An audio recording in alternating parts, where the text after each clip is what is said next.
Doctor Who, The Devil's Chord.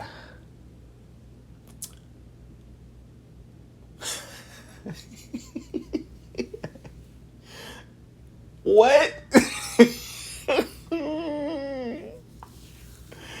I don't know what to think about this. Like, it's just like in the other episode, at least I could be like, well, the story was a little bit strange, but at least it kind of came together. I don't even know that this one had like a coherent story. Like, I legitimately don't know if I understand what I just, like, I don't even know what I just watched, truthfully. And I don't mean that to be like in a rude way. People are like, what did I just watch? But really, like, I don't understand the logical progression of cause to effect in this episode. Like, I don't understand what happened. I guess I'll just talk about the elements. So, I'm inclined to say it was an improvement over the Space Babies episode, but maybe not. Space Babies definitely felt more traditional Doctor Who, but like, so okay. Full spoilers, right? So let's just go into this, okay? So I do kind of like the atmosphere of the whimsical nature of Doctor Who. I was not sure about Doctor Who becoming supernatural. I was not sure about that. But having looked at it, I think I'm okay with it.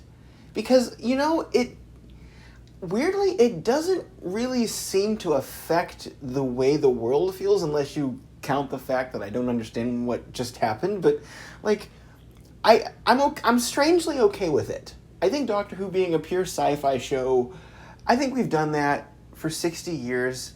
I think it's okay to change this up a little bit, even though last episode I was kind of talking about how I didn't like that all that much.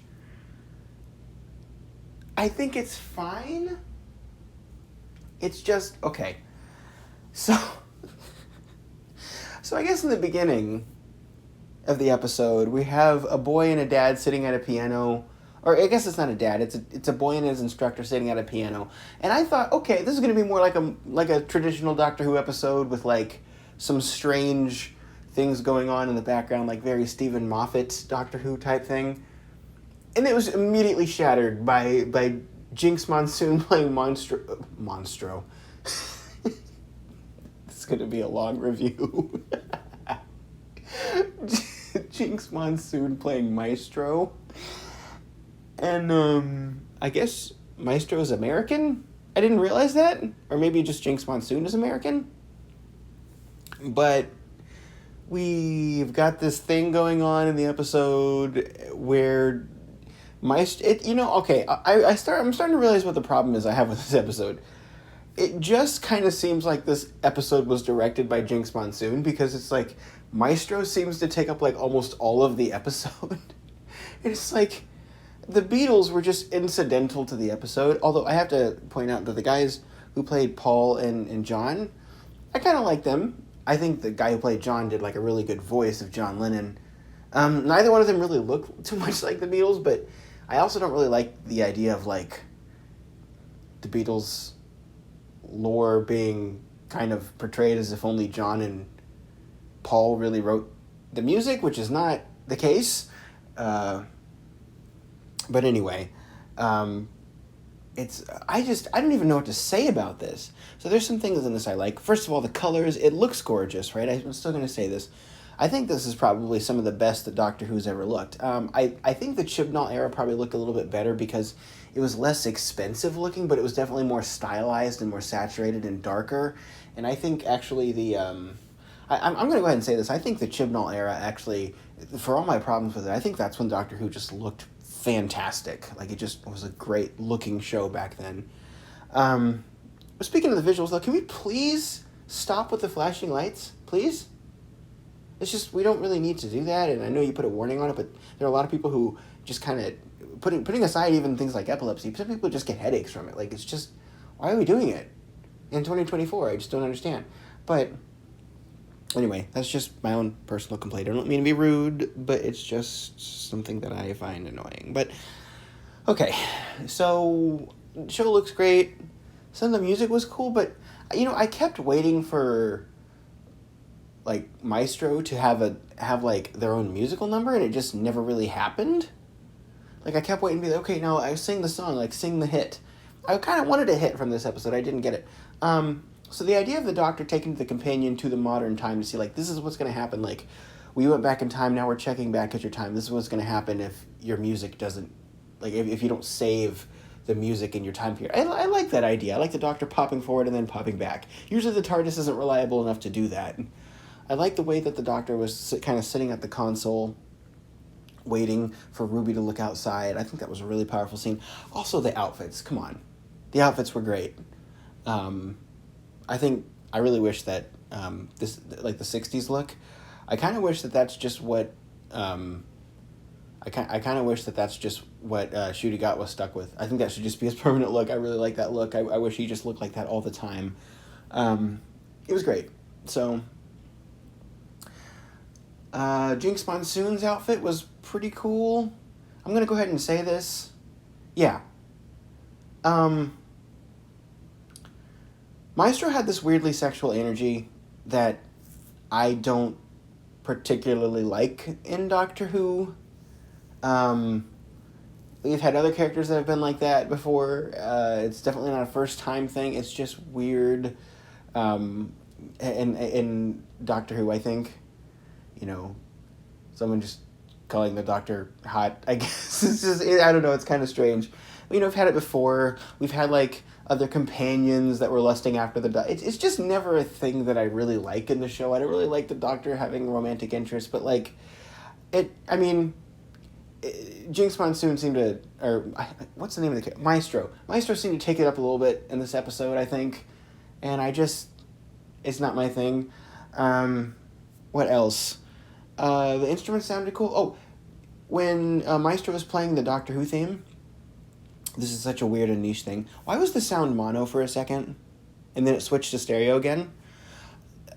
That's a weird thing that happens a lot nowadays, where I think it's like major companies are doing things and not realizing that things are in mono sometimes, or stereo. The official Doctor Who channel's done this before, where, like, it posted a bunch of themes in mono and then one of them was in stereo. It's like, that's kind of a big thing. And I don't mean to be rude, but it's like, if you are paying just millions of dollars for a production of a show and you don't catch weird audio things going on like that, it's like, what are you doing? I'm a very minor music producer, and I'm just catching these things all the time, and I'm like, why did you do that?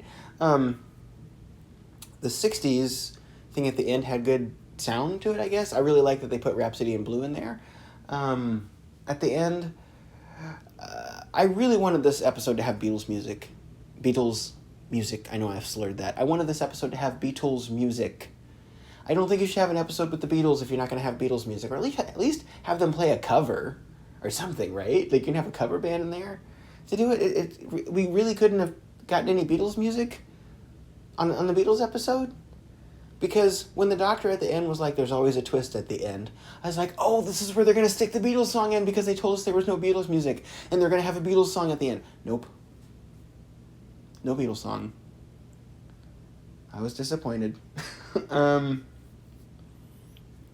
And having Paul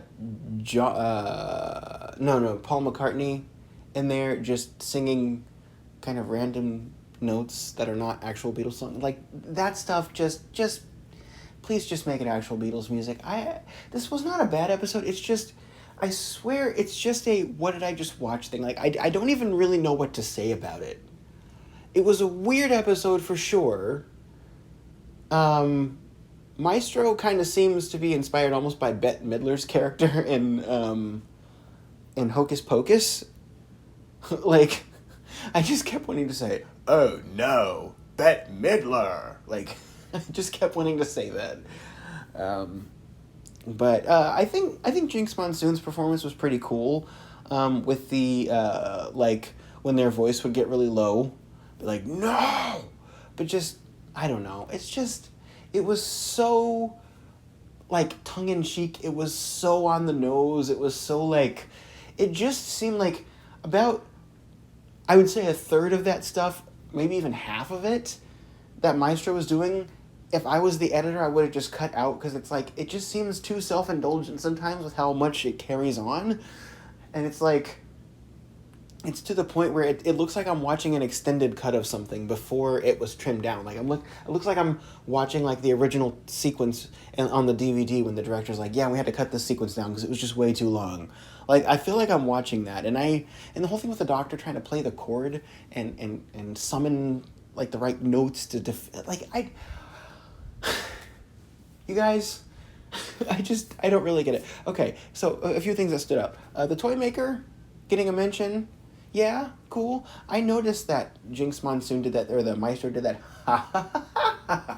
Like, I totally noticed that. And I felt clever until the doctor was like, it's the giggle! And I'm like, okay, well. I thought I was clever. I thought I was clever. I thought I was clever. This show, man, I swear. Doctor, do you like my legions, Doctor? Yeah. The games you play. I'll give the show one thing. It's highly quotable. I have these two guys I watch on YouTube review Doctor Who, and I just can't wait to see them review these episodes, because it's just like... This is like some indie weird art stuff. And it's so expensively made. Like, it looks so expensive. Like, it looks like an expensive show. And I'm just like, what is going on with this show, man? Oh, man. I feel like I just did like a George Takei from that Avatar episode. Change these people? Yeah, what? Okay, what else? Susan. We got a mention of Totter's Lane and Susan. And then the doctor, there's this really weird moment where the doctor's like all my people are gone, and then Ruby hugs him and he's like, I'm sorry, I'm not trying to be rude. I was just exaggerating. But like, he's like, I know he's like doing like a relieved laugh. It's like, can you just, I mean, like, I know this is the doctor that like worked on himself, but like, can you be sad about your people being gone, please? Like, does getting therapy and working on yourself and spending time with your friends mean that you're not sad about those things anymore? Because it kind of seems like that sometimes. Like, yeah, like Susan might have died. Insert rant about the things that I ranted about in the last episode here, right? But it's like, Susan might have died. It's like, can we just... Like, Susan definitely didn't die, right? Like, we're not doing that. We didn't get that name drop of Susan, so Susan couldn't come back. I'm assuming, oh gosh, if Russell is a nice guy in the way that I want him to be here, Carol Ann Ford will come back as Susan. Please, Russell, please do that. Please let Carol Ann Ford come back as Susan. One day she'll come back. Yes, I shall come back. Yeah, please do, right? So, I hope that we get Susan in this season. I think that... Remember how... Oh, no, you probably don't if you didn't watch... Oh, I shouldn't say that. Seems a little vain, doesn't it? Remember the last video I did last year? Everyone watched those reviews, right? I thought Mrs. Flood was Susan because of the way she said, never seen a TARDIS before. Like, I just thought that was her because of the way that it just seemed very Susan, you know? Good luck, Ruby. You know, it's just... I like, you know, Susan has a very specific way of saying, oh, grandfather, you know, she's just time and relative dimension in space. Oh, I'm going to stop doing my Susan Foreman impression because it's probably cringy, but it's just, she has a very specific way of talking, and I just thought that Mrs. Flood looked like Susan in that moment. Like, I'm thinking Mrs. Flood, Susan, fob watch, boom. I'm sure I'm not exactly correct about that, but if I call that, wouldn't that just be the bee's knees if I called that? Oh, that'd be so cool. But anyway, I'm glad that the doctor talked about when he was at Totter's Lane down there and had I don't remember the exact number. I'm not that big of a classic Who fan where I can just remember that kind of stuff all the time. But, you know, he was saying, you know, crossing timelines. I like the noise he made. He's like, psh, crossing timelines. 76 Totter's Lane, right? Right? Anyway, it'd be cool. To be able to see if... I mean, and the doctor... I don't even buy that the doctor, like, oh, I couldn't go observe that. I think the doctor just doesn't want to, because it's like... if Susan just saw the Doctor walking by in '60s garb, and the Doctor just looked at her out of the corner of his eye, like, would she really know? I know that like Time Lords, I think, can like sense each other, so maybe he'd, maybe like she'd realize it. But if he just like observed her from afar, or just had Ruby go and like, I don't know, put a camera over there to see if like to see what's going on, or just so he can have another look at his former life, like, that wouldn't hurt anything, right? I don't know, maybe she would detect the Autron energy. I don't know how this wall works now. Especially since this means the supernatural stuff is in the same place as what we saw there, like, in the 60s. So does that mean that Susan and the Doctor were aware that, like, Maestro was I don't think so. I think that would probably ruin the Doctor's timeline. It's all weird. It's all so weird. I don't know, man. I have no idea. But, I have to talk about the musical number at the end. I mean, it's fine. It's just, I was kind of thinking I really wish there was Beatles music in this episode. It's just, I don't even know, man. It's just, it's weird. It's like when you watch a movie and you come in the last 10 minutes and you just don't know what's going on. I feel like that for this episode, but overall, I enjoyed it. I enjoyed the sound and the sights and the visuals.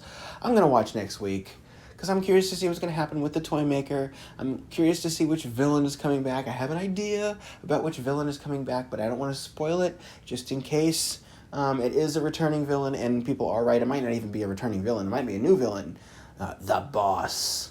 Wait till I tell the Boss. Or, Doctor, my legions are coming. And then the toy maker turning into a paper airplane. So, it might be a returning villain. Might not be. So, we'll see. But, I'm going to watch next week, and I'd stop watching the next time trailer. Just as a side note, this is something that I don't even need to include here. I don't need to say this, but it's just kind of funny. I was watching the episode with headphones on, and the headphones were plugged into my TV last time when I was watching Space Babies. And I was like, no, and I didn't want to finish it. So I unplugged my headphones from the television so I didn't have to hear what the next time trailer said. And I just realized after that how stupid that was, because I'm like, I could have just taken the headphones off. What is wrong with me? But it's okay.